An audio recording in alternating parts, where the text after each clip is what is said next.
Fellow Ghanaians, I first came into your homes on Wednesday, 11th March 2020, 5 days after our nation's 63rd Independence Day celebration. A day before we recorded our first 2 cases, with news of the measures government was taking to limit the importation of the COVID-19 virus into the country. Even at that time, it was obvious to me, watching what was happening in Asia, Europe, and Latin America, that if it was not well managed, it would disrupt our lives and livelihoods. I therefore instructed the finance minister, which was announced in update number 1, to find the CD equivalent of 100 million United States dollars to enable us prepare and mount an appropriate response to the pandemic.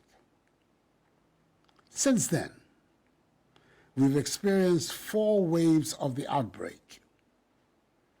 160,932 people have tested positive from the 2.4 million tests conducted, and 1,445 people have sadly died. Our comprehensive strategy has entailed living with restrictions that altered our daily routine. We've been restrained from shaking hands and hugging one another. We've had to keep a distance from each other. We've had to put up with the discomfort of wearing face masks every time we left our homes. We've had to endure distress caused by the poking of our nostrils and throats with swab sticks each time we underwent a PCR or antigen test.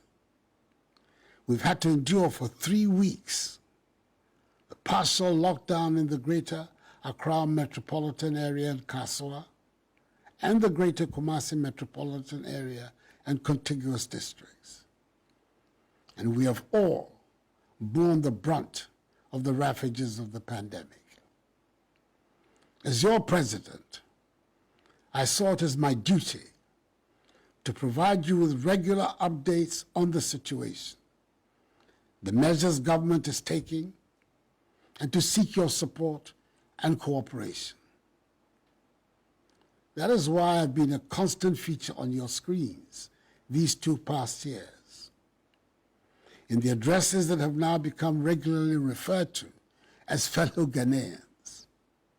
And I thank you for welcoming me so warmly into your homes. You've listened to me. You've cooperated with government and with the health experts. You've adhered to the enhanced hygiene and mask-wearing protocols, and a considerable number of you have taken the vaccine. I thank you for the opportunity you have given to me to be your president in these difficult times. I do not take it lightly. The relative successes we have chalked in winning the fight against COVID-19 have been collective ones, which reinforce my belief that if we are united, there's no obstacle or hurdle too high to surmount in our quest to build a progressive and prosperous Ghana. Fellow Ghanaians, undoubtedly, like in every country in the world, the effects of the pandemic have been devastating for us. In Ghana, we've felt the brunt of COVID-19 with every aspect of national life affected. I did say at the height of the pandemic that we know what to do to bring the economy back to life, but what we do not know is how to bring people back to life. We thus had to take drastic steps to protect lives and livelihoods by suspending for the years 2020 and 2021 our pursuit of fiscal responsibility, which had made the Ghanaian economy the poster boy of rapid economic growth in the world in 2017, 2018, and 2019. You would recall that in response to the pandemic, I mandated the creation of the Coronavirus Alleviation Program to support households and micro, small, and medium-sized businesses. Its intent was to help minimize job losses and stimulate economic revitalization by mobilizing private and public sector finances to expand industrial output for domestic consumption and exports.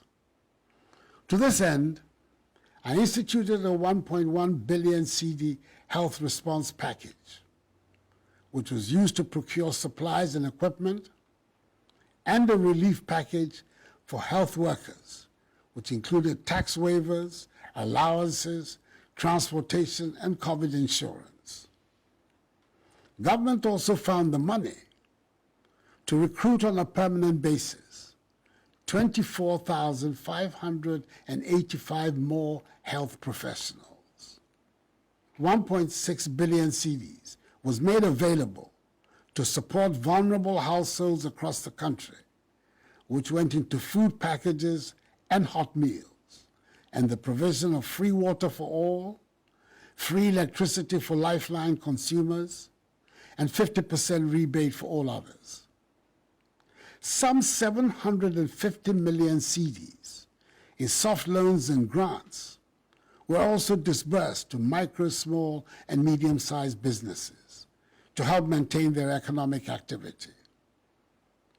The government statistician tells us today that this expenditure has achieved its purpose.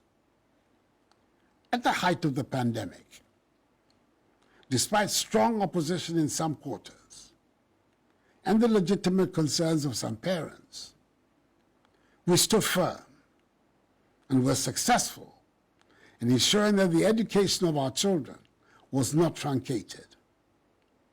We spent some 1.9 billion CDs providing PPEs and hot meals for students, teaching and non-teaching staff, hand washing facilities, training of teachers in COVID, development of content for online classes, and disinfection and fumigation of schools.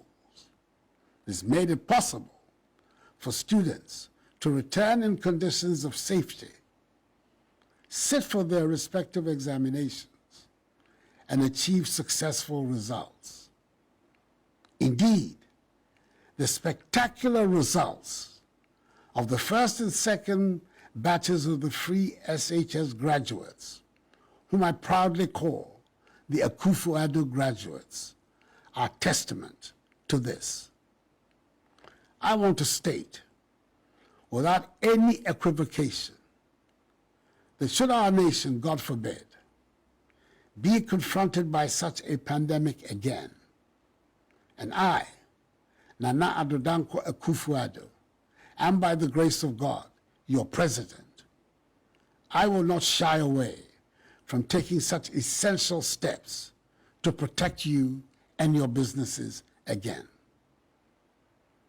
Fellow Ghanaians, while we count the costs, COVID-19 also inspired our domestic manufacturing capabilities and deepened our self-reliance. The pharmaceutical industry, at my instigation, responded positively to the need for domestic production of sanitizers, disinfectants, and liquid soaps. Furthermore, government was able to procure some 81 million CDs worth of personal protective equipment, such as face masks, head covers, medical scrubs, and hospital gowns, from domestic government and textiles manufacturing companies for health workers and for students going back to school to prepare and sit for their final examinations. COVID-19 also highlighted the unequal distribution of healthcare facilities in the country, as we have tended to focus our healthcare infrastructure in Accra, Kumasi, and one or two of our other big cities. As we've seen, epidemics and pandemics, when they emerge, can spread to any part of the country. There are 101 districts in the country with no district hospitals, and we have to do something about it. The creation of the new regions also means the government has to construct 6 regional hospitals for the 6 new regions, and a befitting regional one for the Western region, and see to the construction of 3 new psychiatric hospitals for the coastal, middle, and northern belts, respectively, and rehabilitate the Afia Kwanta Hospital in the Western region. This has led to the formulation and declaration of Agenda 111, the biggest ever investment in the nation's healthcare sector. Work is currently underway, and before the end of my tenure of office on 7th January 2025, all 111 hospitals would have been commissioned. Since March 2021, vaccination has become a central part of our strategy to defeat the pandemic. Our aim has been to achieve herd immunity as soon as possible, and our target has been to vaccinate 20 million of our population. Our initial challenge was to secure enough vaccines to meet this target. We have so far acquired nearly 29 million vaccine doses in the country, having administered some 13.1 million doses as of 26 March 2022. Whilst appreciating COVAX and other donors in COVID-19 vaccine supply initiatives, and government also procuring further vaccine consignments through AU and AVATT initiatives, Ghana, Rwanda, and Senegal, in partnership with the German biotechnology company BioNTech SE, are venturing into vaccine development and manufacturing, with the 3 countries determined to become vaccine manufacturing hubs in sub-Saharan Africa. We want to achieve self-sufficiency in vaccine production to meet future national, regional, and continental needs for health security. We shall not then, in the future, be at the mercy of foreign vaccine nationalism and geopolitics. Last year, I set up a vaccine manufacturing committee under the chairmanship of the world-renowned Ghanaian scientist, Professor Kwabena Frimpong-Boakye, which will soon be transformed by Act of Parliament into the National Vaccine Institute. We've committed $25 million to develop our domestic vaccine production capability and facilitate the capacity of domestic pharmaceutical companies to fill, finish, and package mRNA, COVID-19, malaria, tuberculosis, and other vaccines as a first step towards vaccine production. Fellow Ghanaians, we've reached a critical point in our fight against COVID-19. Government has undertaken a comprehensive review of the raft of measures put in place to help win the fight against the virus. This review is premised on the background of rapidly declining infections, the relative success of the vaccination campaign being supervised by the Ghana Health Service, and the increased capacity development in the public and private health sectors over the last 2 years. Indeed, as of Friday, 25th March 2022, the total number of active cases stood at 72. There are no severely or critically ill persons. Our COVID-19 treatment centers are empty, and the fourth wave appears to be over. In addition to these very low reported cases, is the considerable improvement in the availability and uptake of vaccines by the population. Whilst we have not achieved our national vaccination coverage target, it is significant to note that reasonable vaccination coverages have been achieved in the hotspots of infections, particularly in the urban areas of Greater Accra and Greater Kumasi. Government is determined to use all means to increase the deployment of vaccination across the country to achieve our target of vaccinating some 20 million Ghanaians by June.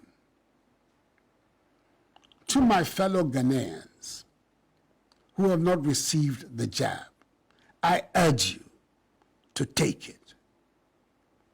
To those listening to the propaganda by the conspiracy theorists, and those who are still skeptical about the efficacy of the vaccine, it has been a year since my wife and I got vaccinated.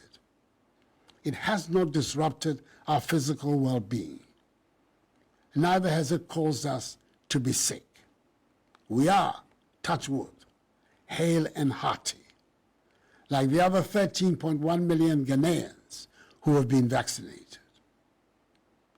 With countries in the ECOWAS community, especially in our neighboring countries, presently like us, recording very low levels of infections, and having significant numbers of our people vaccinated, and on the advice of the National COVID-19 Task Force and the health experts, I've taken the decision to revise the COVID-19 restrictions enacted under EI 64.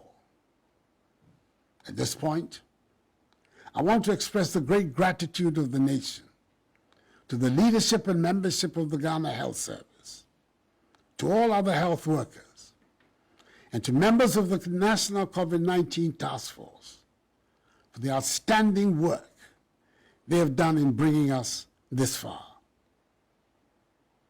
Ours has been an all-inclusive national effort, including the security services, public and private sector agencies, religious and chieftaincy institutions, charitable organizations, all of whom have helped in bringing us this far. I hope I'll be forgiven if I single out the Church of Pentecost, the Catholic Church, and the COVID-19 Private Sector Fund for special praise. They all demonstrated exceptional love of country. So, from tomorrow, Monday, 28th March, the wearing of face masks is no longer mandatory. I encourage all of you, though, to continue to maintain enhanced hand hygiene practices and avoid overcrowded gatherings. All in-person activities, such as those that take place in churches, mosques, conferences, workshops, private parties and events, cinemas and theaters, may resume at full capacity as long as the audience and all participants are fully vaccinated. Hand washing and hand sanitizing points should be made available at these venues. Outdoor functions at sporting events, entertainment spots, political rallies and funerals may resume at full capacity, again, as long as all persons at those events are fully vaccinated. Government will continue to engage all religious and traditional leaders, agencies and institutions to encourage their congregants, subjects and citizens respectfully to be vaccinated to help achieve the 20 million target by June 2022. I'll also urge the media to support this campaign in full. Fellow Ghanaians, we had to impose measures to limit the importation of the virus into our country, especially as our first cases of the virus were imported through the Kotoka International Airport, KIA. Currently, the Kotoka International Airport only allows fully vaccinated passengers who are in possession of a 72-hour negative PCR test result prior to embarkation and have a negative antigen test on arrival, entry into the country. Ghanaian citizens and foreign residents in Ghana who are unvaccinated or not fully vaccinated currently are given waivers by the Ghana Health Service to allow them entry into the country through the Kotoka International Airport. They must also have a 72-hour negative PCR test result prior to embarkation, take an antigen test on arrival, and are offered vaccination. From tomorrow, Monday, 28th March, fully vaccinated travelers into Ghana will not take PCR tests from the country of embarkation to allow them entry into the country through the KIA, and will not be tested on arrival. Citizens and foreign residents in Ghana who are not fully vaccinated would, however, need to provide a negative PCR test result of not more than 48 hours. They will undergo an antigen test upon arrival at KIA and will be offered vaccination there. Ghana's foreign missions have been instructed to make vaccination a requirement for visa acquisition. It is worth noting that the establishment of the COVID-19 testing infrastructure at the Kotoka International Airport by Frontier Healthcare Services Limited at its own cost has been key to our ability to limit successfully the importation of the virus into Ghana through the airport. The efficacy of the testing regime at KIA has won global admiration and has been applauded by all those who have undergone its testing. It has been one of the reasons why Ghana was not at the receiving end of several of the travel bans imposed by the West at the height of the pandemic, for which many African countries were affected. As from tomorrow, Monday, the 28th March, all land and sea borders will be opened. Fully vaccinated travelers will be allowed entry through the land and sea borders without a negative PCR test result from the country of origin. Citizens and foreign residents in Ghana who are not fully vaccinated will have to produce a negative 48-hour PCR test result and will be offered vaccination on arrival. Fellow Ghanaians, it has been a difficult 2 years for all of us, and we're seeing light at the end of a very long tunnel. I appeal to all of you to live responsibly, protect yourselves at all times, and do everything we can to stay safe. As we lift these restrictions, now is the time for all of us to join hands, work hard, and help put our nation back onto the path of progress and prosperity as we resume full production and increase productivity. As your president, I assure you that sooner rather than later, our economy will rebound from the ravages of COVID-19. The policies we are implementing will, with your active support, help grow the economy at a much faster rate, help create jobs for the youth, and help us overcome the difficulties we are faced with. This too shall pass, for the battle is still the Lord's.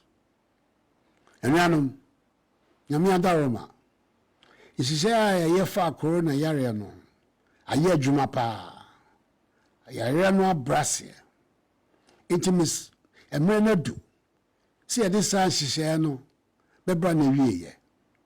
Nanso mesrɛ mo, monkɔ so mbɔ mo ho ban na mondi mo ho ni. Obiara a ɔwɔ paneɛ no ɔnkɔ no nkɔwɔ bi. Ɛnam corona yareɛ no nti menim sɛ asetena mu ayɛ den ama obiara. Munya didie ɛwɔ me ɛne m'aban mu sɛ ɛnkyɛ biribiara bɛsi yie. Anyame me nyumɔduro mo corona gbɛgyea no to ɛtumi waa hela ibashi no ɛwɔ bɛɛhyɛ wɔke corona gbɛgyea no to baba na agbe tumi kpanyɛ fae nyɛ yia nyɛ bunyehe nyɛ yia nyɛ kɔ nyɛhe no ojogba mufia mo na egbu kuchofa ani agbu corona hela hewo lake ni bi ebawa hamofia mo nyena himoke yeli yemi kinyamla lo mi ake echecho ni bi babon ojogba femo. May God bless us all in our homeland Ghana and make her great and strong. I thank you for your attention and wish the Black Stars, who gave a good account of themselves in Kumasi, the best of luck in Abuja on Tuesday.